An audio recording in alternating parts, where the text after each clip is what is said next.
बाजार में सड़क पर दुकानदारों द्वारा अतिक्रमण करने वालों की अब खैर नहीं है। मैरवा स्टेशन के समीप पुलिस की पिटाई की सूचना पर पहुंचे सीओ राहुल कुमार ने दुकान का सामान सड़क पर रखने वाले कई दुकानदारों को फटकार लगाते हुए सामान को जब्त करने की चेतावनी दिया है।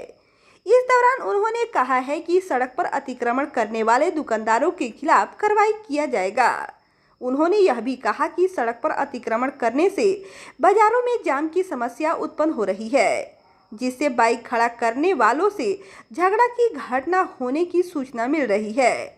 उन्होंने सभी दुकानदारों से अपील किया कि सड़क पर अतिक्रमण नहीं करें, नहीं तो कार्रवाई के लिए तैयार रहें।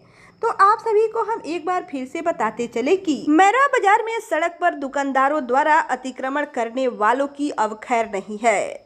मैरवा स्टेशन के समीप पुलिस की पिटाई की सूचना पर पहुंचे सीओ राहुल कुमार ने दुकान का सामान सड़क पर रखने वाले कई दुकानदारों को फटकार लगाते हुए सामान को जब्त करने की चेतावनी दिया है। इस दौरान उन्होंने कहा है कि सड़क पर अतिक्रमण करने वाले दुकानदारों के खिलाफ कार्रवाई किया जाएगा।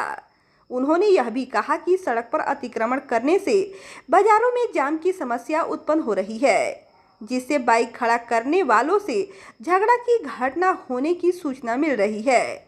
उन्होंने सभी दुकानदारों से अपील किया कि सड़क पर अतिक्रमण नहीं करें, नहीं तो कार्रवाई के लिए तैयार रहें।